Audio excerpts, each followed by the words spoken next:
Good evening. Good evening. My name is Cameron Bailey. I'm the artistic director here at TIFF, and it is my great pleasure to welcome you to an evening in conversation with Brad Bird. Yes.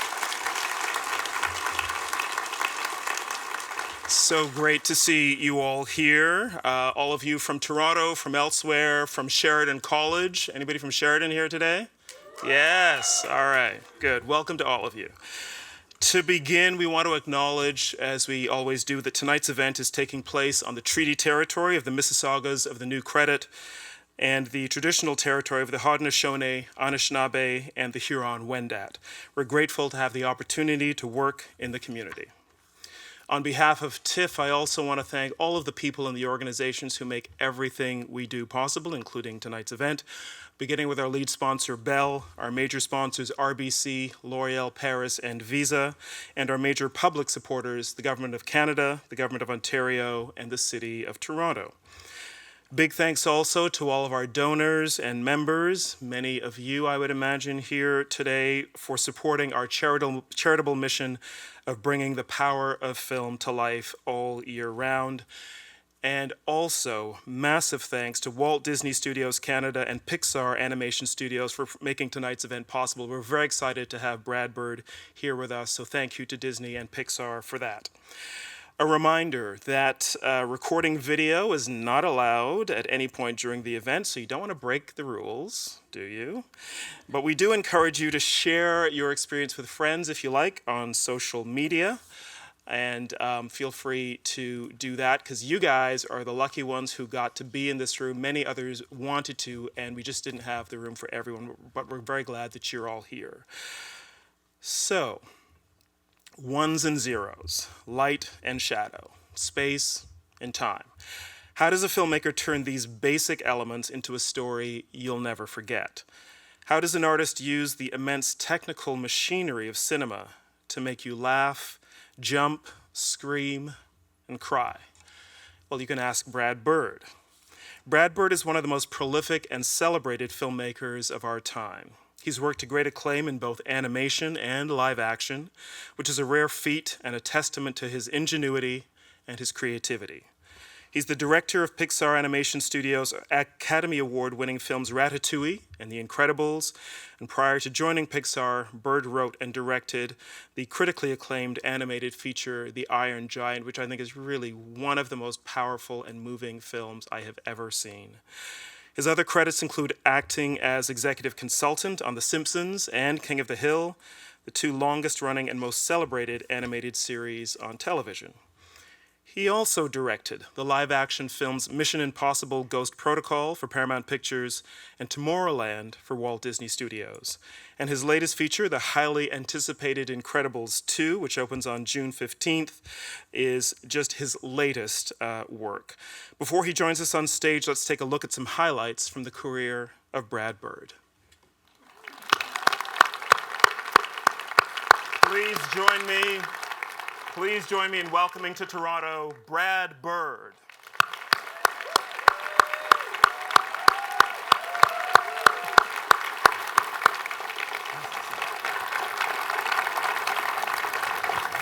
Brad, welcome. Thank you. Welcome to Toronto, welcome to TIFF. Got a lot of fans here, and there's so much to talk about in the course of your career. The clip reel really shows the range of what you've done. You know, for me, you're one of the few filmmakers who can do both the spectacle and the excitement of big-budget blockbuster movies, but also the emotion that's at the heart of the movies that really stay with us throughout our whole lives. Thanks. And to me, that's a real storytelling skill, and I wanted to ask you to maybe start by talking to us about where your interest in storytelling came from, and how did that get formed for you as you were coming up? Well, I started drawing at the age of 3, and there's nothing unusual in that, and my drawings weren't anything special. They still had, you know, round circles for heads and dots for eyes and a straight line for a smile and squiggles for legs. But what was unusual was, and I didn't figure this out until later, my very first drawings were sequential. They were meant to be seen in a certain order. And I would show these primitive drawings like this and tell the story and go like this. Even the very first ones I did. And like I said, they weren't anything special. There was nothing that was any different from any other kid's drawings at that time. The only thing that was different was that they were meant to be seen in a certain order. Like a storyboard. Yeah, like a storyboard. And so I think from the beginning I was trying in whatever way I could to make movies because that somehow grabbed me and I wanted to do it. I didn't know that's what I was doing, but that's what I was doing. And for those of those people in the audience who might want to follow at least some part of your path, yeah, skip the other parts, believe me. But going from the 3-year-old who can do sequential drawings to actually beginning to live out that dream of making TV, making films, what were the kind of key steps for you? How did you get from that point to where you did? Well, I saw a lot of films, and my parents, it's not unusual to see a film more than once these days, but when I was a kid, you were odd if you saw a film more than once. And if you saw it more than once, you saw it twice. No one ever saw it more than twice. And my mom told me that some other parents and her parents thought they were a little indulgent by letting me go see movies more than once. But there were some that I wanted to see more than once. Which ones? Well, Pinocchio was one of them. And Sword in the Stone I really liked for, And anyway, when I was about 11, I saw Jungle Book. And we happened to be, it was the only Christmas we spent in San Diego. So we had always been at home, and I had always, we were out of town, and it was playing in a big theater, and we went out to see it, and it was the only time that someone who was in animation was in the car with us. And I think it was some kind of fluke spiritual thing, because I saw the movie, and it struck me in a way that it had never before. I'd seen a lot of animation before, but it clicked in me that somebody did this as a job. I knew intellectually that there were, the encyclopedia had a thing about animation, and it showed that there were many drawings. But it didn't connect with me that when the panther moved, it wasn't just any creature, it was a cat. And it wasn't just a cat, it was a panther. And it wasn't just a panther, it was a panther with a stuffy attitude. And I realized that was somebody's job, to figure out how a stuffy panther would move. Would move, yeah. And I thought, that is a blanking cool job, And that maybe being an adult is not going to be dull. Maybe it's infinitely interesting. And so I said, how do you do that? And one of the guys in the car, and it's the only time I've been in the car with that guy. He was a friend of the family somehow, but that's the only time we were together. I said, how do they do that? And he said, well, they do a lot of drawings, and each drawing is slightly different. I said, I know that. I said, how do I do it? And he says, well, you get a camera. He had taken an animation class at UCLA. And he said, you get a camera and you put it on a stand so that it doesn't move. Then you put a chalkboard down underneath it, and you draw something on the chalkboard. You get the camera so that it can shoot single frame at a time, and you shoot a frame, and then you change the chalkboard drawing. And so my dad found a used camera that could shoot one frame at a time. We jerry-rigged it on top of an enlarger stand. He had a half-finished enlarger. You made your own animation stand. Yeah, we kind of put it in and stuffed it full of newspaper so it didn't move around a lot.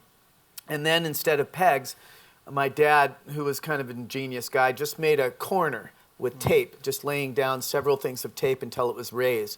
And then you would slide the drawing into the corner. Right. And I very quickly learned that chalkboard bullshit, no, because you can't see what you did before. Right. Once you erase it, you can't see, so you can only kind of amend it, and then it looks like humorous phases of funny faces. Does anybody know that? Animation historians out there? Yeah, H. Stuart Blackton. Anyway, one of the earliest animated films. It looks weird. It doesn't look great. So within like 2 weeks, I was onto paper, and then I was off to the races. I started a film, and I finished it 3 years later. And my parents said to me, you should always go to the top first. Go to the very top, and then if they say no, you go to the next best, and then you go to the next best. That way, whoever actually bites, who actually agrees to give some time to you, they're the best people you can get. But start at the top, and then keep getting no's, and you're going to get a few no's, but you never know. Try it and see what they say. And so I sent it to Disney. I considered them the best, and I heard back from them. And that's amazing. That's where it started, It's interesting you talk about character and the panther and the elements of movement that create character, because one of the first times I think audiences would have noticed your work was on The Simpsons with a character you created.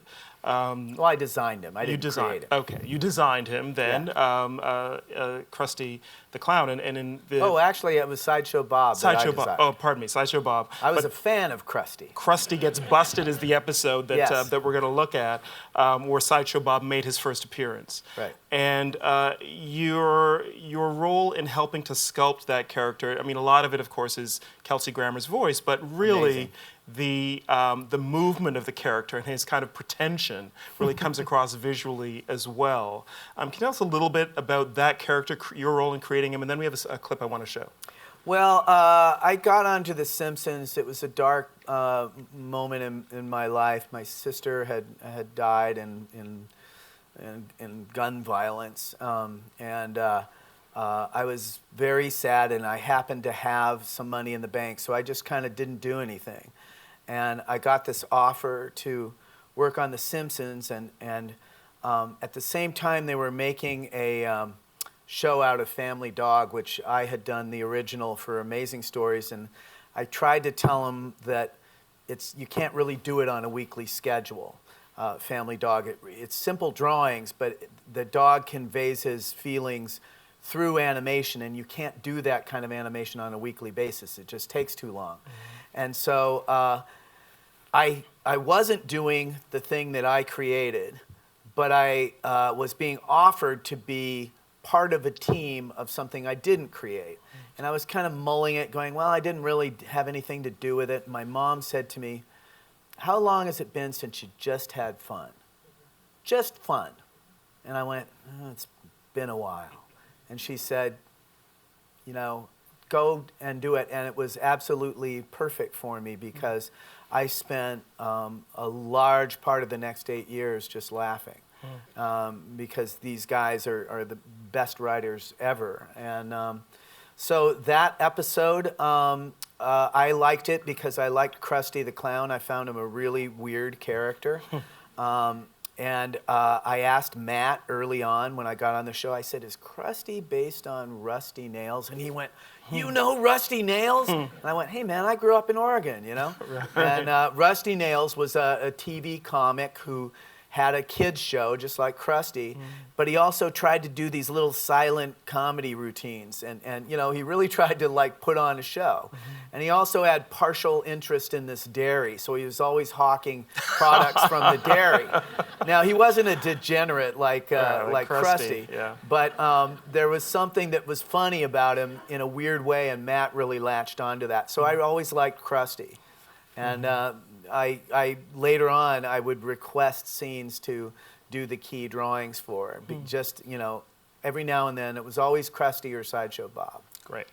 This is the Crusty Gets Busted episode, and from season 1 of The Simpsons, where Sideshow Bob has just taken over as the new host for Krusty's show. Right. And this is an episode that you also directed. Yes. Let's have a look.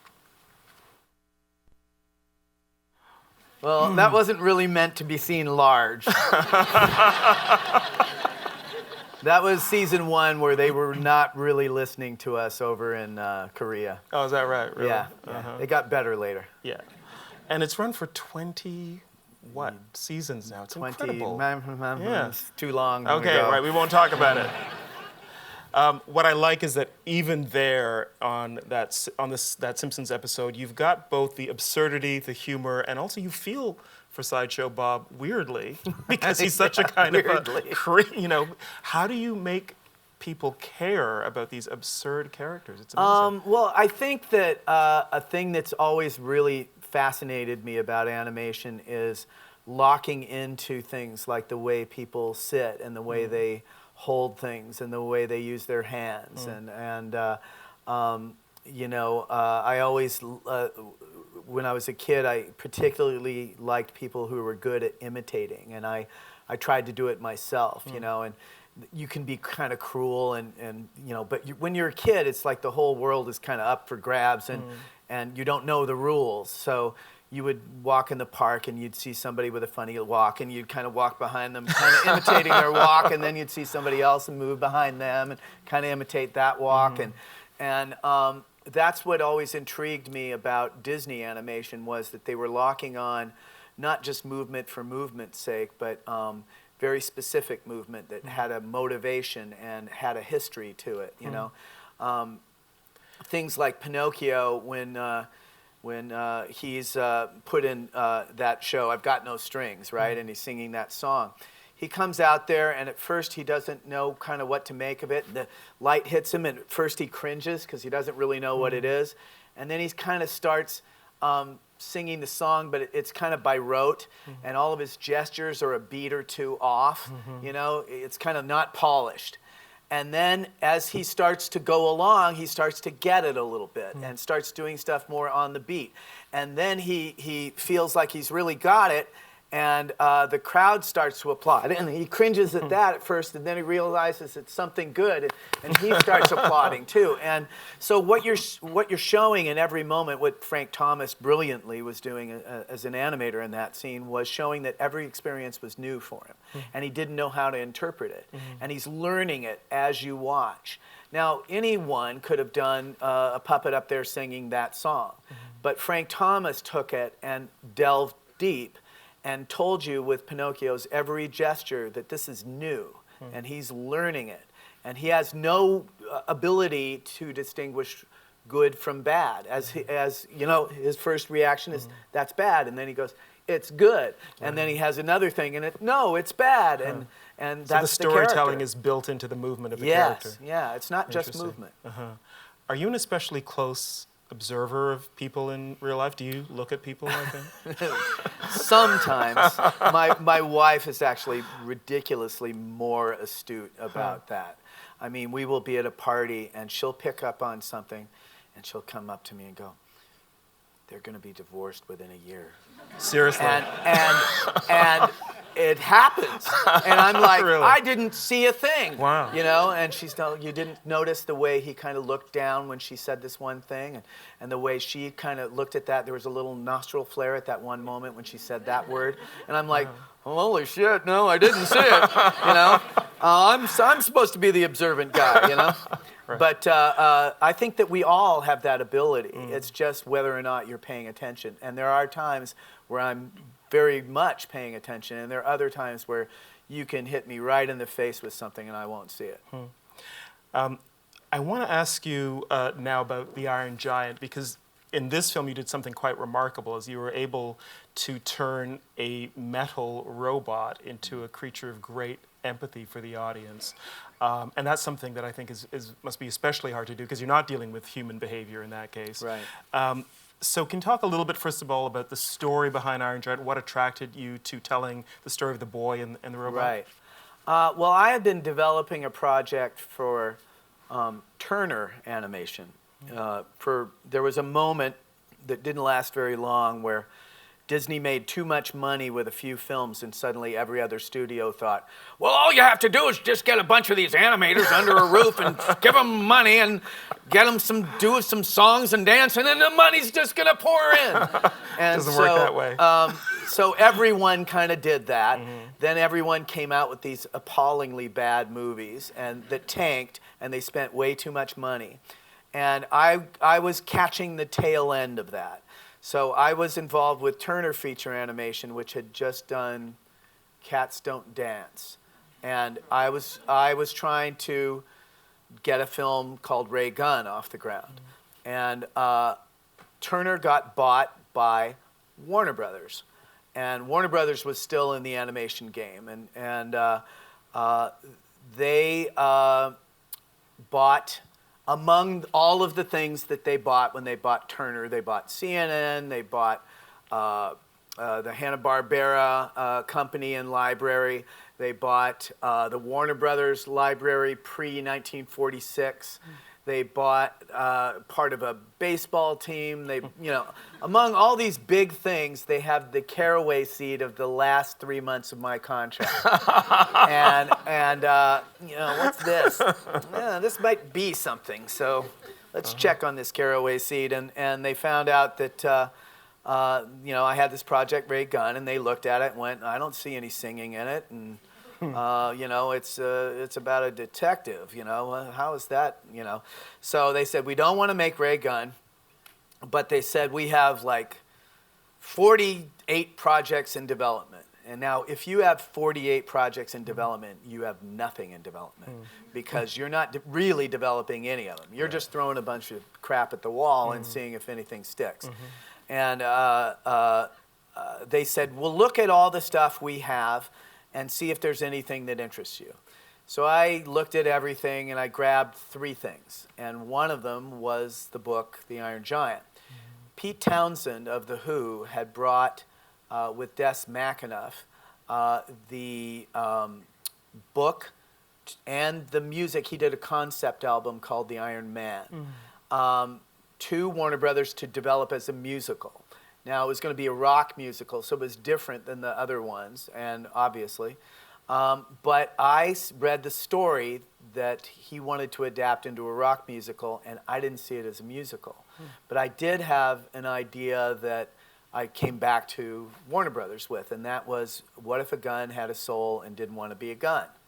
And they were intrigued by that, and it kind of went from there. That's a great setup. Let's look at that clip from The Iron Giant. Beautiful.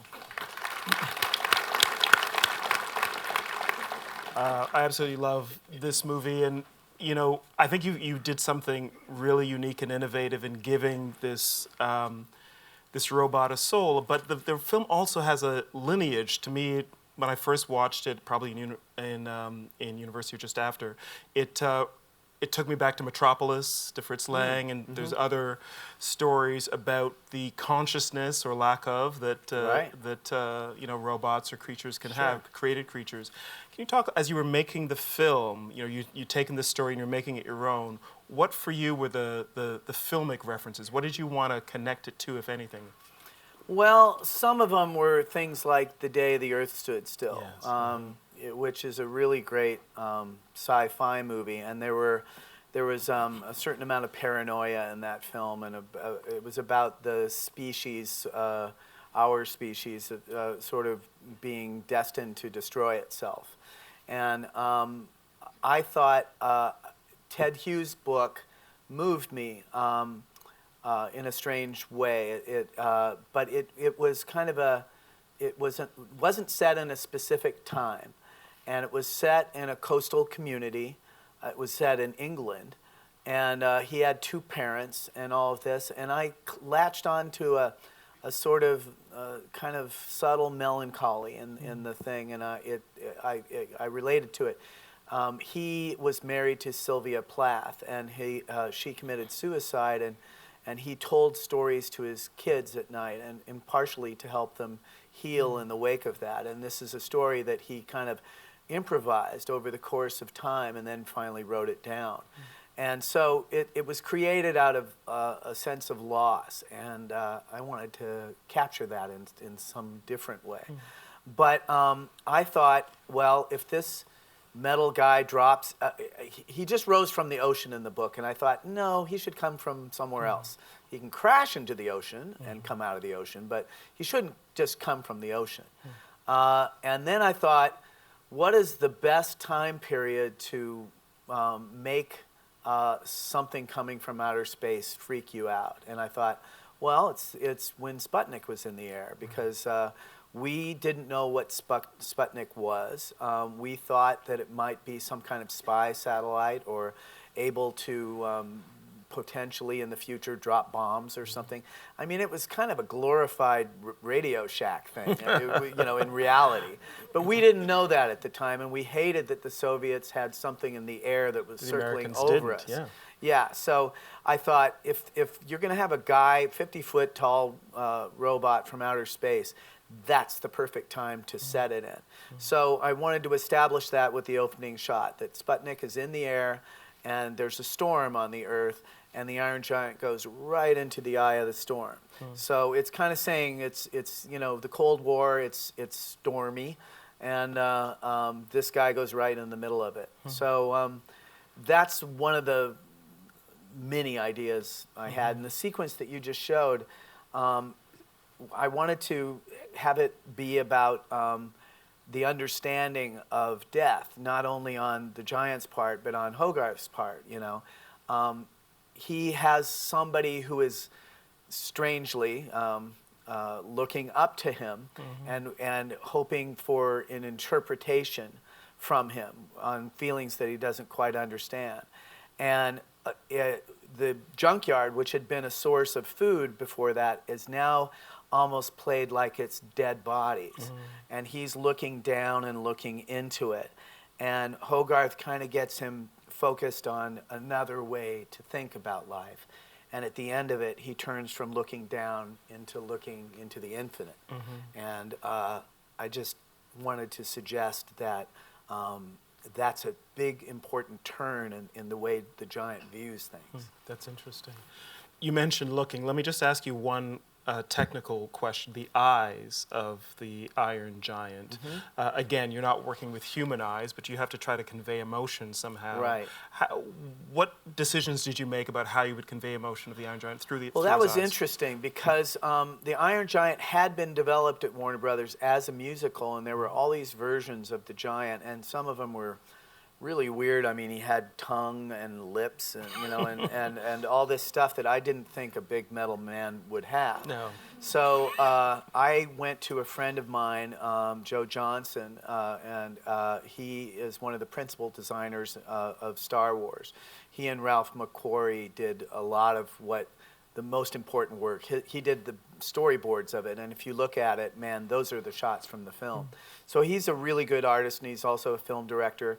And I asked him if he'd do it as a favor, and he said, sure. And so he really did the first drawings of our giant. And one of the things that we ended up exploring was we kept taking away, because we didn't want there to be too many controls. As I said, they had done earlier versions, and in some of the versions, the giant had lips. And the lips had all these joints, and they kind of moved, and you could do all that stuff. And I just went, why would somebody invent something with lips? Now, why? I don't know. What a question to ask. Yeah, well, I just, if it's a machine, I kind of get the robot thing, but I don't get it if it starts getting into that. So we kept pulling away detail and saying, he doesn't need that, he doesn't need that, and trying to strip it down to the minimum. But we wanted it to be the minimum, but also be capable of expression. So Steve Markowski and I'm blanking on who else. There were a few other people who worked on it. It'll come to me if I stop trying to think about it. They realized that if we had lids that could close or open, and those lids revolved, we could do could be used as eyelids for some scenes. It could be used only the top ones. If they came down, could look like he's going like this, like what? Or it could look like he was angry. If you revolved it up like this, you could make it look like he has cheeks like this, kind of, if you did it below. And we realized that you could have a hard shape for the mouth, and if you dropped the mouth down and lifted it up, it would look like a frown, even though it's a hard piece. It's not a flexible piece. So it could become a smile if it went up and tilted forward. It could become a frown if you lowered it down and then tilted it up. And so there were all these expressions that were possible from it without it having too many parts. Amazing. And that film has lasted so long. I know it had a little bit of a troubled history on initial release. A little bit. Understatement, perhaps. Yes. But it has become a classic. People watch it over and over again. I've thank certainly you. shared it with my son when he was quite young, about 4 or 5 years old. Great. He absolutely loved it, still watches it now. Cool. And it's in Ready Player One. There you go. So it's done Yeah, well. it probably got more support as part of Ready Player One. But listen, I have nothing but good things now to say about Warner Brothers. They gave me the shot when nobody else did, and they let us do some really weird things and supported it. So I have a good feeling about Warner Brothers. Now, your first project at Pixar, which was your next move, was The Incredibles, based on an original idea. Can you talk a little bit about that spark of superheroes being kind of dragged down by contemporary society? Yeah, I had done another film idea that had a character in it that was really awesome at one point, and then was like 20 years after the awesomeness. And he had been reduced kind of pretending to do some of his exploits in shopping malls with plastic versions, you know, kind of for money. And I kind of took some bit of that idea and said, what if you had a superhero who was not able to be a superhero and is a little older and kind of frustrated? And I just asked a bunch of questions of myself and then had answers that pleased me. So I went, is he married? And I went, yes. Is she a superhero? Yes, she is. You know? And then I went, do they have kids? Yes, 3. And then I went, who are the kids and what are their powers, you know? And I said, well, it's a daughter, you know, and it's a son, and it's a baby, and the baby is the only one that doesn't have powers. But he might, you know? And so you just keep asking questions. Why is he unhappy? He can't be a superhero. Why can't he be a superhero? Because they're lawsuits. Why are there lawsuits? Because who cleans up after superheroes? You know, and it just went on and on and on.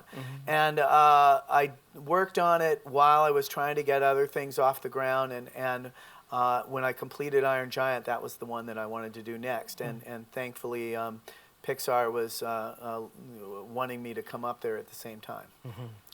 We're going to show 2 clips together. These are from 2 of your mega hits, The Incredibles and Ratatouille as well. And I want to talk about both of them when we come back. But in the Incredibles scene, the character of Edna, the fantastic designer we all love and you voice, is trying to talk some sense to Helen Parr, or Elastigirl. And then in the Ratatouille scene, we've got an early encounter with Remy, which will show some of the differences between him and the other rats. So these scenes from The Incredibles and Ratatouille.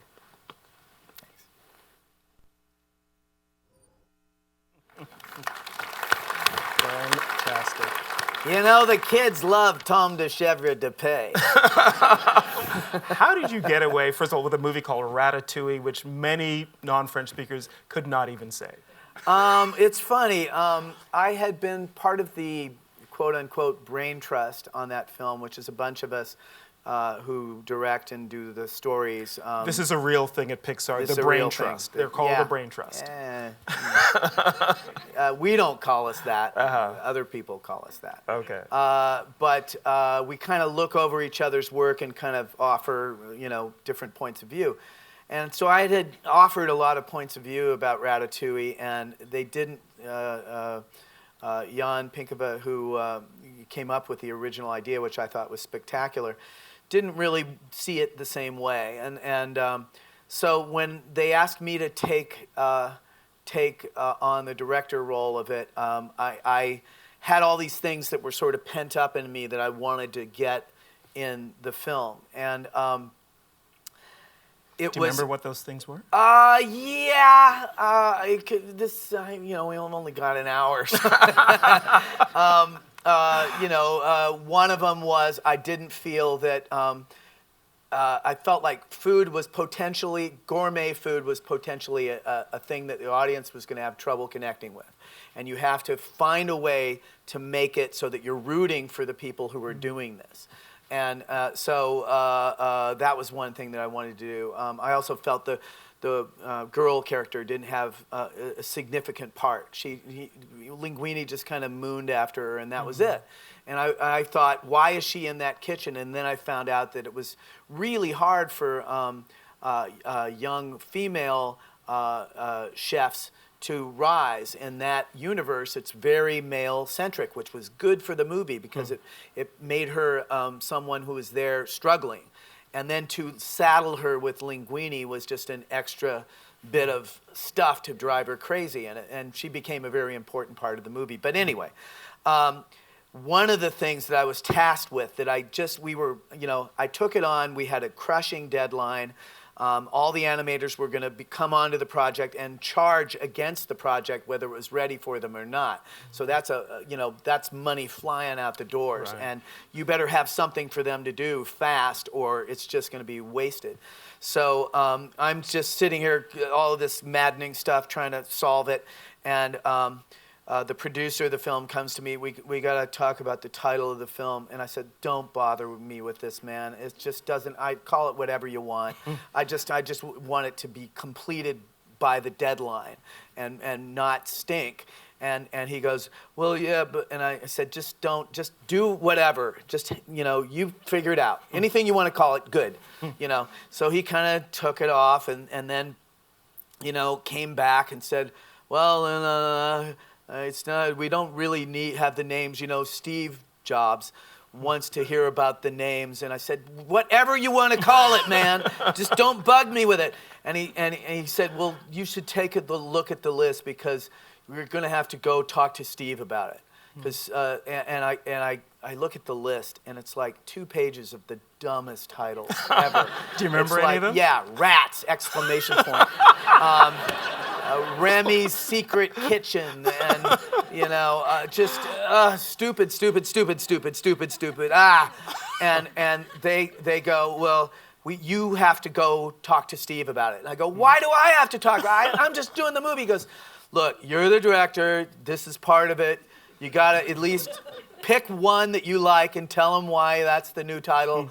And I looked, and I knew I was going to talk to Steve, and we went down to Apple, and there he is with his laser eyes and everything, going, and I said, and I just let the frustration show. I said, look, we have 2 pages, and I showed him the pages of titles. I said, they all stink, and I said, I think it should be Ratatouille, which is what it was always called. When Jan was developing it, he called it Ratatouille. And I said, it's French, it's food, and it's got rat in it. And I said it's one word. And the big concern was, will people know how to pronounce it? I said, if it's a problem, you show them how to pronounce it in the advertising. You put the phonetic spelling below. In the movie advertising, you show the title, spin it around, show how it's said, and then spin it around again. Instead of presuming that it's a bad thing that nobody will understand, let's educate them and assume that they're smart. And he kind of looked at me, and then went, great. It's fantastic. I was expecting the giant confrontation, Wow. but he was like, he just wanted to hear somebody defend it, Right. and like... It helped to be pissed off. It helped to be pissed off, I guess, yeah. That's fantastic. I love it. On both of these films, I want to ask you about voice casting. Often in animated movies, the voice cast are, they're big stars, they're put right out front, but casting is about more than just getting famous people and big names. You got to find the right personality for the it's funny character. that you bring that up because in the scene with Remy, the brother, Emile, is voiced by Pete Sohn, who was an animator and storyboard artist who directed Dinosaur. He's just this really talented guy, and he had the perfect voice for that character. So yeah, it doesn't matter to us whether you're famous or not. I mean, obviously I benefited from that. That's right. You know? Yeah. Are you doing Edna in the new one? We might be an Edna appearance or two. Okay. Yeah. What are you looking for with the voices for each of the different characters that you're putting in the film? Mark Whiting is the name of the Okay, guy. you got Yeah, it. okay, You got I it. got it. Okay, good. Yeah, he Good, was you're right. did some wonderful work on the giant. Okay. Back to the actors for the voices. You're casting to the character that you've already drawn and designed, or you're looking for a sort of timbre of voice or elasticity of emotion? What is it? You want a voice that tells you something about the character that is distinctive, and you want it to be somebody who can do something vocally that's interesting enough to keep an animator inspired for weeks. Right. What takes an actor only a few seconds to say may take an animator 2 weeks or a month to animate. And so they have to hear the line over and over and over and dig into it. And there has to be things to grab onto. You heard Patton Oswalt there. They had gone through 2 pages of people for Remy. And they had another guy that they liked. And I thought, well, I'm going to recast this, and I'm going to come up with some really clever things. And I pitched Jason Ritter, who's the son of John Ritter. And I had 5 voices that I thought were really outside the box. And they had 4 of them up to Pixar and read and recorded many of them. I mean, they had tried every voice under the sun, but they had not tried my #1 pick, which was Patton. And Patton, as you can see there, he can turn on a dime, and he's like got 17 emotions all at once, which was perfect for the character because the character's really governed by passion. And Pete kind of does kind of a more, hey, well, I guess we could do that, or we could eat some garbage, you know? And Pete really isn't that way. He's actually very excitable, but he had the right voice that if you told him to slow down, he'd do it. In fact, they had Pete do the scratch version for Emil, and I really liked him. But they had the characters figured out wrong. They had Remy being very even keel, and they had the brother being very excitable. And I thought, that's wrong. It's exactly the opposite. The brother should be the one that he's the one that eats garbage, right? He should be the one that has the voice that settles. Yeah, we could, you know, scratch our ass or read a great book. Kind of the same thing, you know? And Remy is like, what are you talking about? Scratching your ass. You need to see the book. The book is the greatest book. You know, that's what you need in the character is one is willing to jump off a cliff for art, and the other one is fine eating garbage. And so when I had Pete come in and try it the way I was imagining it, he tended to talk very quickly and because he's an excitable guy. And I said, no. And I actually had him drink 2 beers. I said, 2 beers. Really? And I said, I'll drink them with you. I'm not hanging you out to dry. I'll drink with you. Let's drink them, suck them down. Okay, now say the line. And he kind of said it a little more slowly and deliberately. And then from then on, I said, in your mind, I said, you don't have to do it actually anymore, but in your mind, he'd do a line reading and do it a little faster. I'd say, drink 2 beers. And he'd go, okay, and he'd slow down, and that was the character. That's amazing. And you knew to stop at 2 beers. Yeah, 3, it starts getting to be a whole different movie, you know what I mean? A little Lost Weekend with rats. Yeah. The next move you made is maybe one of the hardest ones of all because you'd had incredible success as a director and designer of animation and writer of animated films.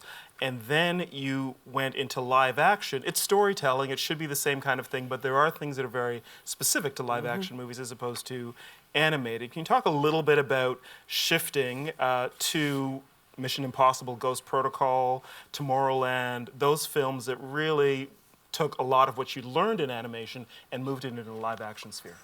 Well, how that kind of started, I was working on another project called 1906 that I still sort of hope to make, but it's a weird project and it's ambitious. And I was having trouble getting that solved story-wise. And after The Incredibles, Tom Cruise had seen it and invited me to come over to his place to talk about films, and told me how much he liked the films, but also that he liked the staging in the films. And he thought the action sequences were well staged. Now, he was the first one that kind of got that staging, if it's good in animation, it'll also be good in live action. And he said, you know, we started going off on movies and all the things we liked. We both thought Harold Lloyd was really underrated. And the fact that he knew Speedy, you know, I could mention a Harold Lloyd film like Speedy, and he'd seen it. Tom Cruise had seen it. Oh, yeah, no, he's a tremendous film freak. And you could go on a film bender with him anytime. He goes back to the silent era, and no, he's really into it, and he knows his stuff. And he said, would you ever be interested in doing a live action movie? And I said, absolutely. And he said, well, we should do something together. And I said, love to.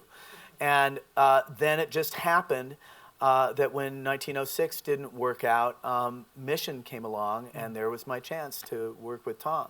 So it was good, and he was a really good ally in that, because it was not an easy first film to make. It was big, it was complicated, it was shot on 4 continents, and you know, we used I conned Paramount into shooting a half an hour of it in IMAX because I loved The Dark Knight, and they indulged me, and we got to shoot that sequence on the Burj. So he got that I really had opinions about how things should be staged, and he thought that would be a good thing to leverage for that film. And one of the nicest things about Mission Impossible versus some of the other franchises is that they celebrated the difference between directors. Yeah, that was the point. The Brian De Palma one is very different from the John Woo one, which is very different from the J.J. Abrams one, which is very different from mine. And they didn't, it wasn't about you having to adopt their style. It was about you bringing whatever you do to that premise. It seems like Marvel has gotten there now with the Avengers series. The Black Panther is very different than the Thor Ragnarok because of the director's stamp on it, but you guys were doing that with Mission Impossible years ago. Yeah, and I like that. I like that they were celebrating filmmakers and empowering them. And you know, they said to me early on when I got on it, they said, you know, anything you want to if there's anything you would want to see in a spy movie, we should just do it. And I had 6 things that I wanted to see in a spy movie, and I got to do 5 of them. The 6th one, I didn't quite get it to fit in with the story we have. I'll do it in something else. But one of the things was having gadgets, really cool gadgets that only intermittently worked. And the other thing is I wanted to get the whole team involved rather than just have people standing around looking at Tom.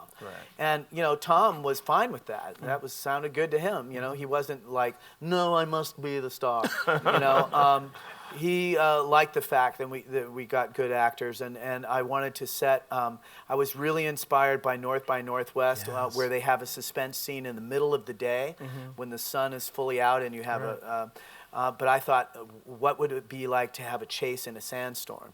And I got to do these big, crazy ideas, and it was fun. Let's look at a scene from Mission Impossible Ghost Protocol. This is that famous daring stunt on the Burj Khalifa Tower in Dubai, and we also have a scene from Tomorrowland where the film's young heroine, Casey, thinks she's met 2 supporters of her cause, but maybe not.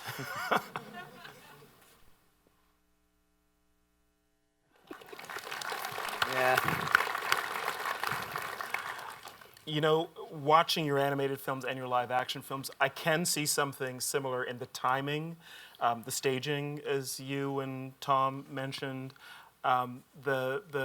just the rhythm of the scene seems to have this real snap to it. Is there something that you do in both cases that you're conscious of? You know, you can only analyze yourself so far before it starts to be a really bad thing. So I think that it's probably better to, you know, I know what I like, and I like Chuck Jones, and I like Keaton, and I like Orson Welles, and it kind of probably a little of that rubs off, hopefully, and you know, this stuff. Yeah, there's suspense, there's humor, there's danger, there's drama, there's character all going on at the same time, and that's right. And I rare. think that one thing that you're always trying to do is surprise people and do a little thing that they don't expect. So Tom's glove malfunctions in Mission, and then he says rather than have it and not be sure of it, he's going to throw it away. So he throws it away, and then later on he sees it sticking to the building somewhere else. And as he looks at it, it disconnects again and blows away. And that to me seems like a silent film kind of joke. And Tom was totally up for that. You know, he was like, yeah, man, Harold Lloyd. So, it was I love that Tom Cruise is into Harold Lloyd. Yeah, yeah. That may be one of my favorite things now. We do have a very special clip from The Incredibles 2, which doesn't open for a couple of weeks. We're not going to show it yet, but we're going to soon. Before we do that, I want to talk a little bit about the short film that's playing in front of The Incredibles 2, a film called Bow, directed by Domi Shi from Sheridan College. Local hometown hero does That's good. That's right. Just outside of Toronto. We are all very proud of Sheridan's incredible reputation when it comes to turning out some of the best animators in the world. Pixar, I think, is very aware of what's going on out at Sheridan. So let's look at this clip from Bao. This is the story of, the Bao was these little Chinese buns, and it's a story taken from Domi's own family, and it's about an animated Bao. Yeah, let's have and a look. her mother's love of making the Bao. Yeah.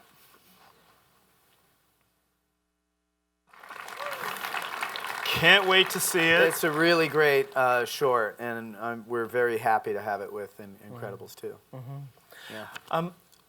You guys need to have the very best animating talent in the world working at Pixar. Can you talk a little bit about where you go to find them, and specifically about what Sheridan's turning out that's appealing to you and to Pixar?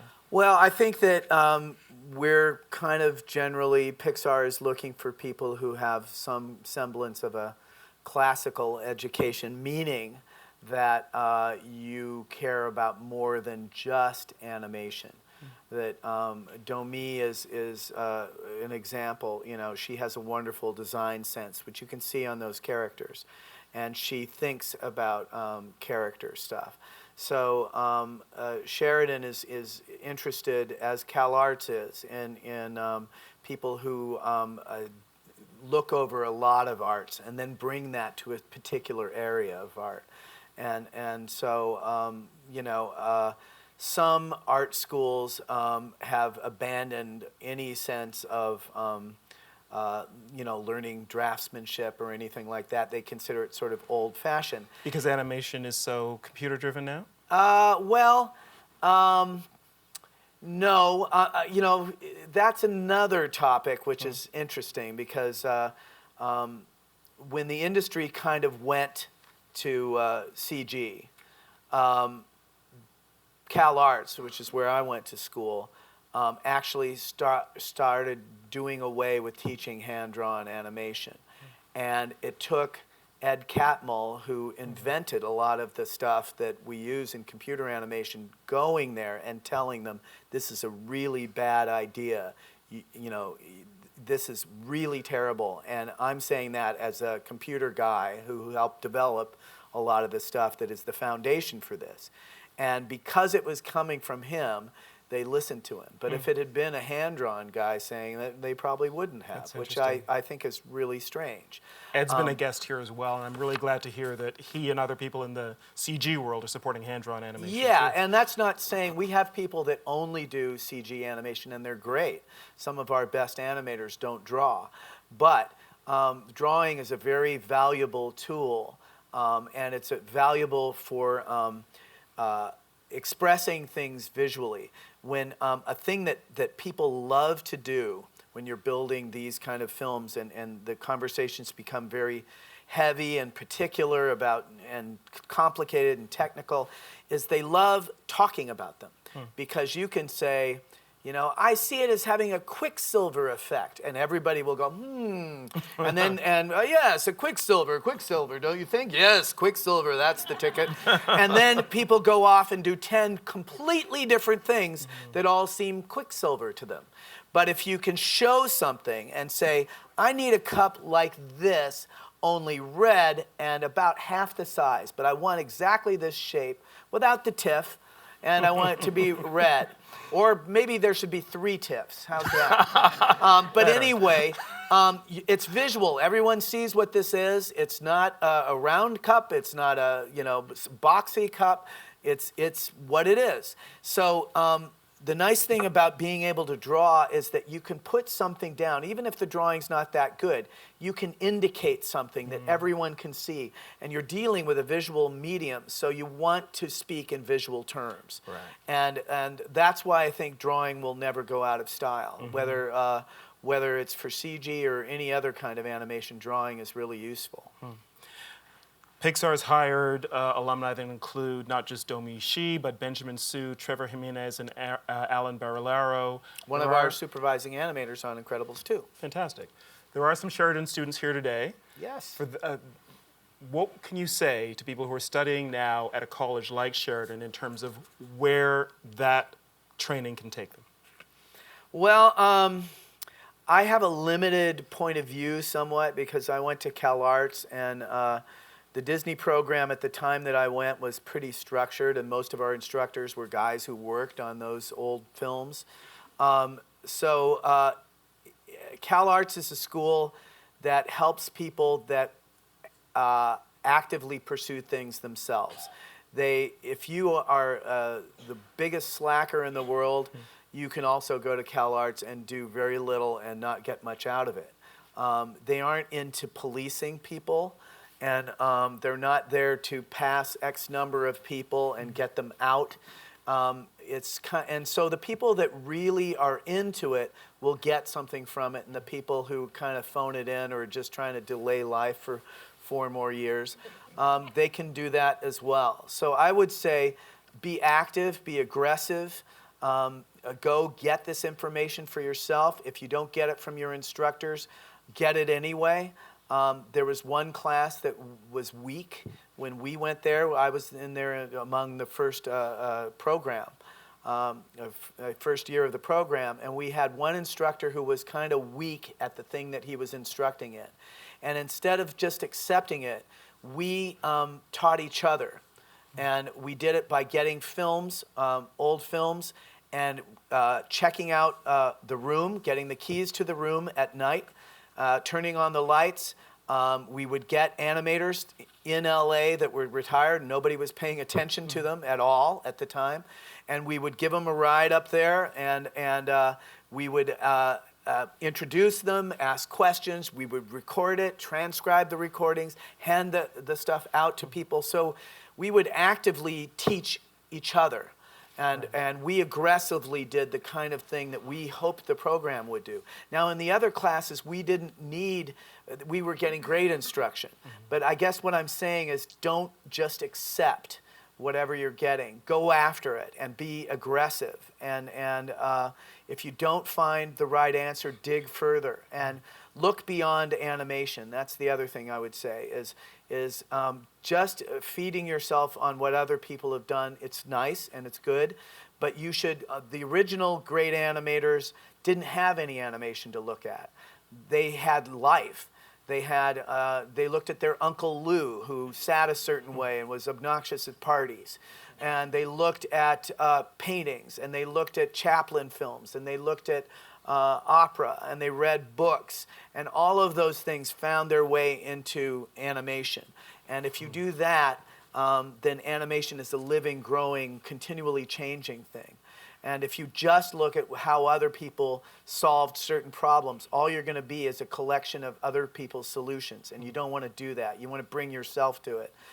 It's fine to emulate people, but what you should do is let all of it wash over you, and the stuff that sticks will be who you are eventually. And that might be a little piece of David Lean and a little piece of John Hubley and a little bit of Georgia O'Keeffe and a little bit of Fats Waller, and anything that you like, the accumulation of that will be you. And it will be you. Just saying, I just want to do me. You can't be you in a vacuum. Or if you are, you're not going to be very interesting. So consume a lot. Decide what you like and don't like. The stuff that you like will stick, and the accumulation of it will become your style. That's fantastic. Thank you for Oh, offering that. thank you. Now, moment we've been waiting for. We have a clip from Incredibles 2, and Yes. can you tell us a little bit about what we're going to see? Oh, yeah. I just have to remind people that in the first film, people remember this if you jog their memory, but it's important for them to know. In the first film, the audience knows that Jack Jack has multiple powers, but the Parr family does not. And the new film starts like the moment the previous film ended. So the people that know that Jack Jack has extra powers was the babysitter, but she had her mind erased. And it's Syndrome, and he died. And it's Rick Dicker, but he doesn't talk. So that's important to know. This is Bob has been left home with the kids, and Jack Jack, the baby, keeps getting out of bed. He keeps putting him back in the bed, and somehow he keeps getting out. And so at this point that this scene begins, Bob has given up trying to put him back to bed, and he says, I'm just going to watch some TV, and he can just stay with me. Okay. All right.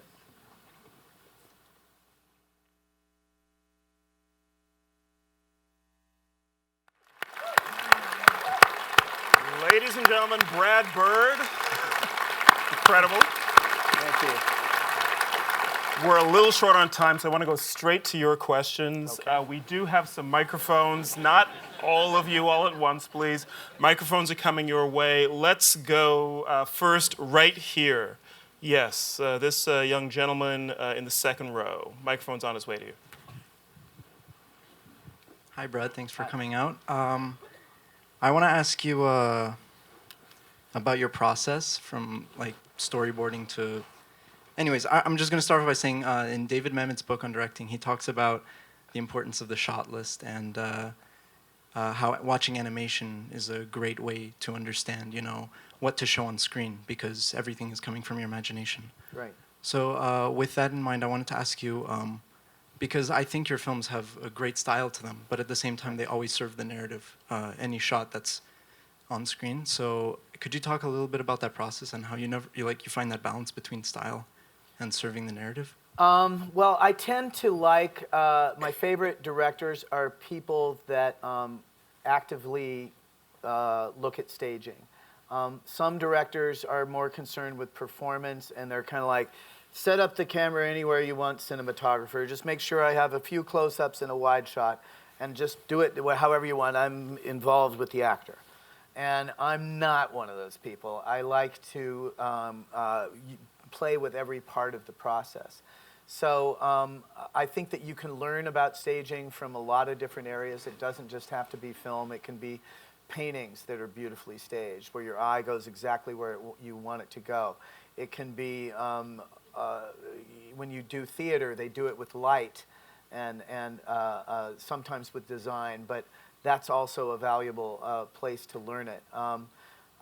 It's a big subject. There are comic books, like Will Eisner is a guy that did graphic novels before anyone else, and his staging was unbelievable and really cinematic, even though it was comic books. So there are many different places that you can pull from, but I would say start with films that grab you and try to figure out why they do. And I think the other thing that happens, and I'll try to be brief, is that when I was in college, people loved trashing stuff because that's part of figuring out who you are. This sucks, man. You know what sucks? That sucks even more. They all suck, you know? So that's a good step one. But don't just say that. When you see something that sucks, go the extra step, and this is what most people do not do. Go the extra step of saying, why does it suck? And then you'll lose even more people by going to the next step, which nobody does, which is, how would you fix it? And actually be able to tell somebody how you would fix it. And I spent a lot of time thinking in my 20s, when you have more time, I spent a lot of time thinking about how I would fix certain things. And some things would be something that I thought was really an interesting idea, but it wasn't taken advantage of. And so go the extra step. When you see something good, try to figure out why it works so well. Deconstruct it. And when something is bad, don't just dismiss it. If it's interesting in any way, try to figure out what you would do to fix it. And your brain gets exercised in that way, and it gets exercised into problem solving, which is a good thing. Thank you. Let's go over here. Hi. I noticed in this clip that you just had, it starts off, they're watching television.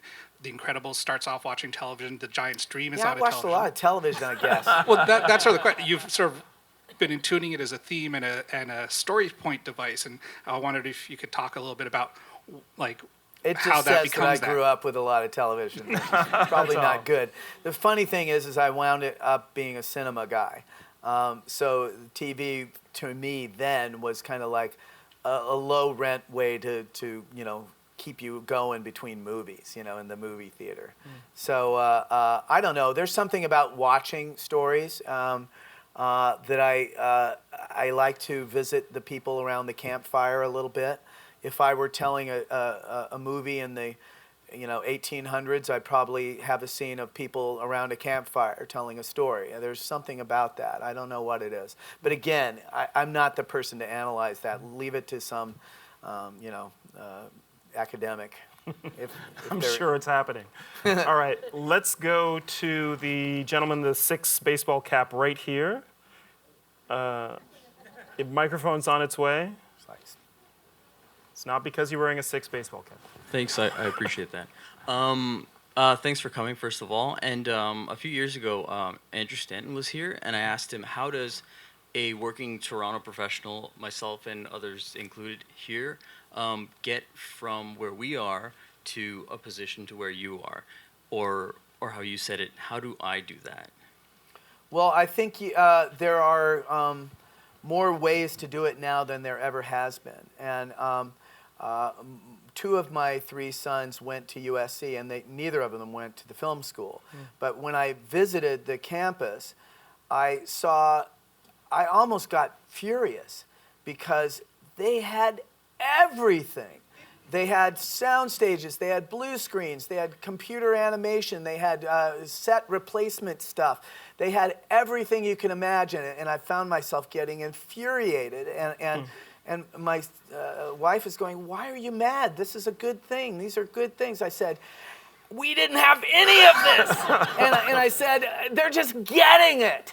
And I said, and then I kind of was like Bob. I was like, every film that comes out of here better be a masterpiece, because they have too much stuff, So if I'm not careful, I could turn into one of those rants, because most people in this room probably have an incredibly great filming device that they can shoot high definition stereo with and edit on this thing, so plus you can put it on in a place where millions of people can see it. So I have some sympathy, because there are a lot of people doing that, but just do it, man. It's like Nike, just do it, the way you do it, you'll have a different set of problems, but the best way to do something that you want to do is to do it before you have permission or support. Just do it, and then you'll get support and permission. And Fantastic. maybe even a paycheck. Thank you. Yeah. Okay, we're gonna go here, and then there's a woman back there. So you first, yes. Hey, Brad. So Hey. it's said that art inspires technology and technology inspires art. And in the 14 years since you've done The Incredibles, a lot has changed. I'm just wondering, in The Incredibles 2, what has happened or evolved in the technology between Incredibles 2 and Incredibles 1? Well, the medium of computer animation is mature enough now that the improvements are not as easy to discuss. They're kind of subtle improvements. They mean a lot to the people that are making the films, but they're harder to talk with the press about. In the early days, it was like, we're finally able to do eyes, and it's like, now we've got You know, in Monsters, Inc., it was fur. We've got fur. I'm here to confirm we have fur. You know, and then it would be Nemo. You know, we have underwater lighting, and we can do subsurface scattering. And then with Incredibles, our whole film was constructed of things, all the things that computers were still bad at. They were bad at humans. They were bad at hair. Everybody had hair helmets. Remember the hair helmets? They were bad at cloth. They were bad at water. They were bad at fire. And I said, hey, I got this idea for a film filled with humans and cloth and fire and water, and that's all it is. You know? And, you know, we were on the edge of failure the entire time we were making it. But by the time I made Ratatouille, and there was only one film between Incredibles and Ratatouille, the human characters had improved immeasurably since Incredibles. And the speed of the improvements have slowed in the sense that they're easy to see, but there are many.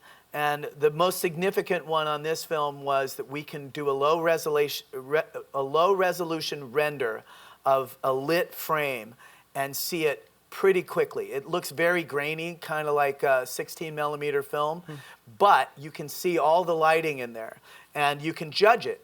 And so the ability to judge a lit shot without waiting for 3 days for it to be rendered is really huge.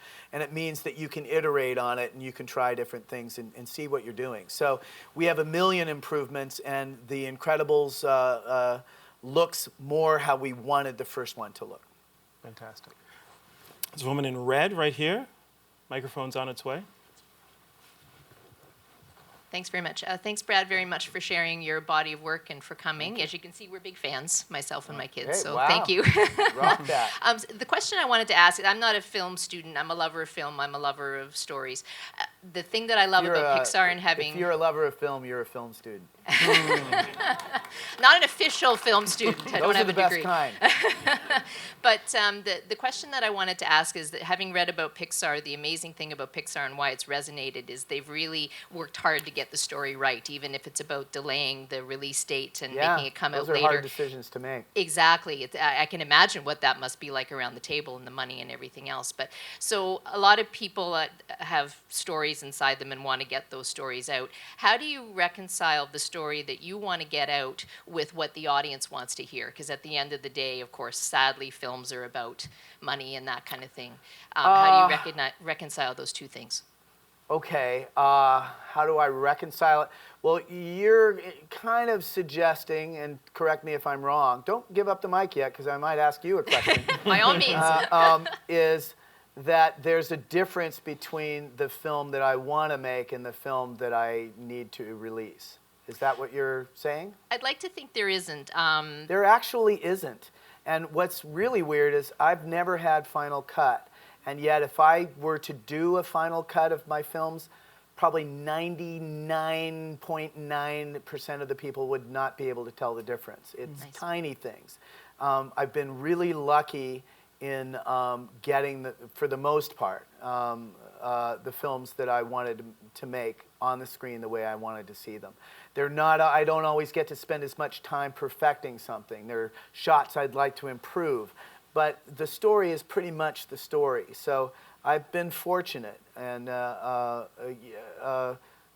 you had another question. No, so would you say, is it fair to say if you tell the story that in your heart you want to tell, there will be an audience out there to hear it? Is that that's the only thing that makes sense for me, because if you think about the task of making a film as a thing, if you speak about it like you're making widgets, then here's the assignment.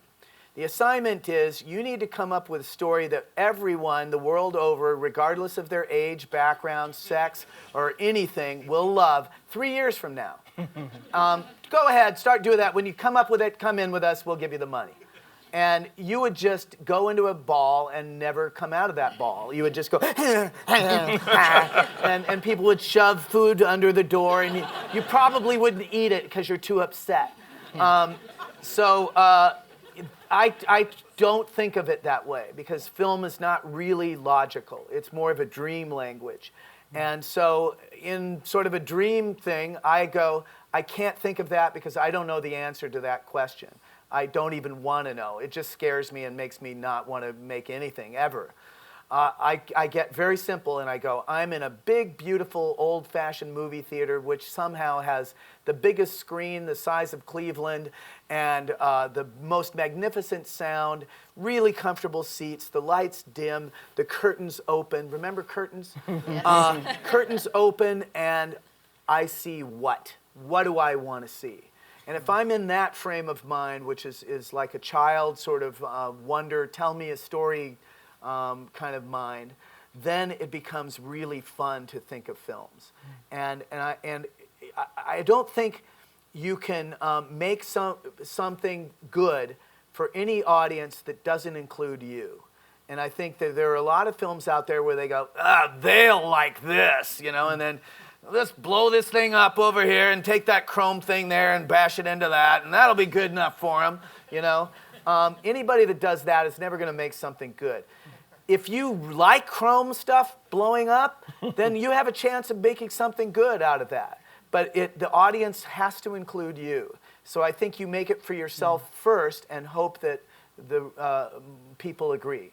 Great advice. Fantastic. Thank you. The audience has to include you. We're going to have to leave it there, unfortunately. Brad, thank you so much. Thank you. Brad Bird. Thank you very much. Amazing. Thank you.